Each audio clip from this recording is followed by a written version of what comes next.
Time travel या time slips एक ऐसा मिस्टिकल फिनोमेनन है जिसमें कोई इंसान समय की सीमा को तोड़ते हुए भविष्य की यात्रा कर सकता है या फिर पास्ट में जाकर अपने पूर्वजों से मिल सकता है।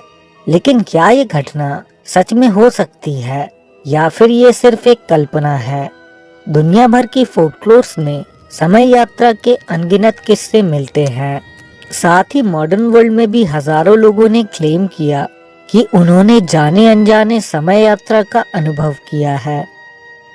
ज्यादातर किस्से तो ऐसे होते हैं जिन्हें स्केप्टिक्स तुरंत ही कल्पना बताकर नकार देते हैं, लेकिन दुनिया में कुछ ऐसे किस्से भी हुए हैं जिन्हें नकारना किसी के बस की बात नहीं है।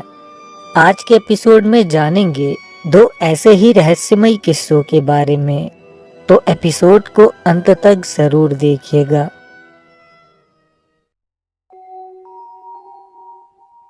ईयर 2006 यूक्रेन की कैपिटल सिटी कीव में एक 25 वर्षीय नौजवान व्यक्ति स्ट्रीट में घूमता हुआ पाया गया। उसका नाम सेर्गी पानामेरेंको था। वो काफी कंफ्यूज स्टेट में यहाँ वहाँ देख रहा था और स्ट्रीट में आते जाते लोग उसे हैरानी से देख रहे थे क्योंकि उसके कपड़े काफी ओल्ड फैशन थे। उसके पास एक विंटेज कैमरा भी था जो एकदम नया लग रहा था। कुछ देर यहाँ वहाँ घूमते रहने के बाद उसे कुछ पुलिस ऑफिसर्स ने देखा। सेर्गी ने पुलिस से एक एड्रेस के बारे में जानकारी मांगी, लेकिन वो एड्रेस कहीं एग्जिस्ट नहीं करता था। पुलिस ने उस व्यक्ति से आइडेंटिफिकेशन कार्ड मांगा। उसने तुरंत अपना वॉलेट निकाला और आईडी कार्ड दिखाया। वो आईडी तो रियल थी, उसमें उसका नाम और डेट ऑफ बर्थ भी लिखा था, लेकिन उसका जन्म 1932 का था। इस हिसाब से उसे लगभग 75 वर्षों का होना था, जबकि वो तो एकदम जवान था। पुलिस ने उसे एक हॉस्पिटल ले जाना ही ठीक समझा। डॉक्टर्स को पहले लगा वो कोई प्रैंक कर रहा है। जांच करने पर उन्होंने पाया कि वो एकदम ठीक है। उससे बात करने पर उसने बताया कि वो तो बस अपने घर से सुबह जल्दी कुछ फोटोज कैप्चर करने के लिए निकला था। अचानक उसे आसमान में अजीब सा ऑब्जेक्ट दिखाई दिया जो एक बड़े से बैल जैसा दिख रहा था, लेकिन तभी उसे चक्कर आने लगे और जब उसकी आंख खुली तो वो इस अनजान स्ट्रीट में खड़ा था। सेर्गी के अनुसार ये शहर तो उसका ही था, लेकिन यहाँ सब कुछ काफी बदल चुका था। यहाँ कुछ चीजें ऐसी भी थी जो पहले की ही तरह थी। इत्तेफाक से उस टीम में एक ऐसा डॉक्टर भी था जिसे फोटोग्राफी का शौक था। उसने सेर्गी के पास मौजूद कैमरा को अच्छी तरह पहचान लिया था, जो कुछ शुरुआती अच्छी क्वालिटी वाले कैमरास में से एक जापानीज कंपनी का कैमरा था। डॉक्टर ने कैमरा से रील निकालकर सेर्गी को एक रूम में लॉक कर दिया ताकि आगे पुलिस को इन्फॉर्म किया जा सके।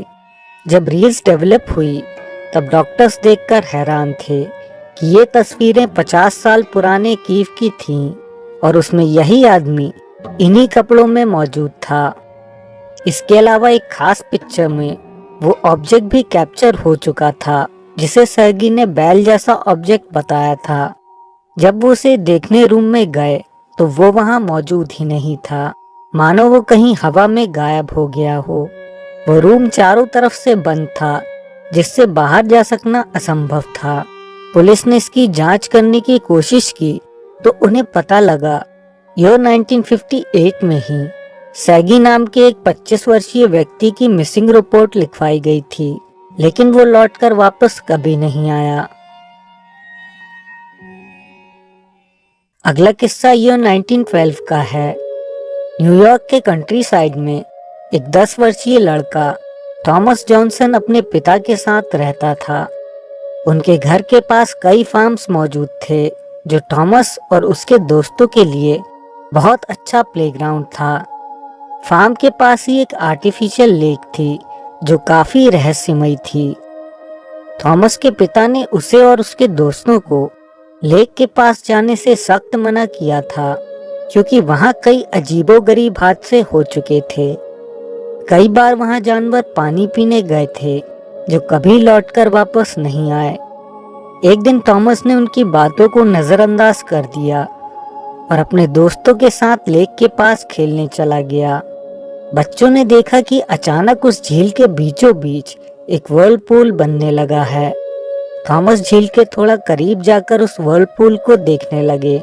उनके सभी दोस्त शॉक थे क्योंकि इस व्हर्लपूल ने जैसे थॉमस को अपनी ओर खींच लिया और वो पानी से ऐसे गायब हो गया जैसे कोई हवा में गायब हो जाता हो। बच्चों ने जाकर थॉमस के पिता को जानकारी दी और उन्होंने पुलिस से मदद मांगी। पुलिस ने एक बड़ा सर्च ऑपरेशन चालू किया। अलग अलग टीम्स बनाकर उस पूरे इलाके को ही छान लिया गया, लेकिन थॉमस का कोई भी सुराग किसी के हाथ नहीं लगा। समय आगे बीतता गया, लेकिन थॉमस के पिता को उम्मीद थी कि थॉमस जल्द वापस आएगा। लेकिन कुछ समय बाद वो समझ गए कि इस हादसे के पीछे उस झील में मौजूद अदृश्य शक्ति का ही हाथ है। यह 1970। थॉमस के पिता अब 90 से ज्यादा वर्ष के हो चुके थे। जुलाई के महीने में एक दिन वो अपने फार्म्स के पास गए और थॉमस को याद करने लगे। तभी उस झील में फिर एक बार वैसा ही व्हर्लपूल बनने लगा। देखते ही देखते पानी में उन्हें एक लड़का दिखाई देने लगा जिसकी उम्र लगभग 15 साल की लग रही थी। पिता ने तुरंत पहचान लिया कि वो थॉमस था, लेकिन थॉमस उन्हें देखकर आश्चर्य से भर गया। कुछ बातें करने के बाद उसे पता लगा कि वही उसके पिता हैं। थॉमस एक अदृश्य टाइम पोर्टल से किसी ऐसी जगह पहुंच गया था जहां का समय धरती के मुकाबले धीरे बीतता था। थॉमस के लिए सिर्फ 5 साल बीते थे, लेकिन यहाँ 60 वर्ष बीत चुके थे। वो एक दूसरे से मिलकर खुश थे, लेकिन बीते हुए सालों का गम भी दोनों को था। अब ये खबर लोगों को पता चली और लोकल अथॉरिटीज तक पहुंच गई। पुलिस को लगा ये कोई बहरूपिया है जो थॉमस के नाम से उस बूढ़े व्यक्ति की प्रॉपर्टी पर कब्जा करना चाहता है। पुलिस ने उससे थॉमस के बारे में कई सवाल किए। इनका सही जवाब थॉमस ने दे दिया। फिर उसके फिंगरप्रिंट्स लिए गए और थॉमस के उंगलियों के निशान से मैच करके देखा गया। पुलिस हैरान थी क्योंकि प्रिंट्स मैच कर गए थे। अब ये न्यूज़ और भी बड़ी हो चुकी थी और दूर दूर से लोग इन दोनों से मिलने आने लगे। ये परिवार इतना परेशान हो गया कि उन्होंने अपना घर बदल लिया और अपना नाम भी चेंज कर लिया था।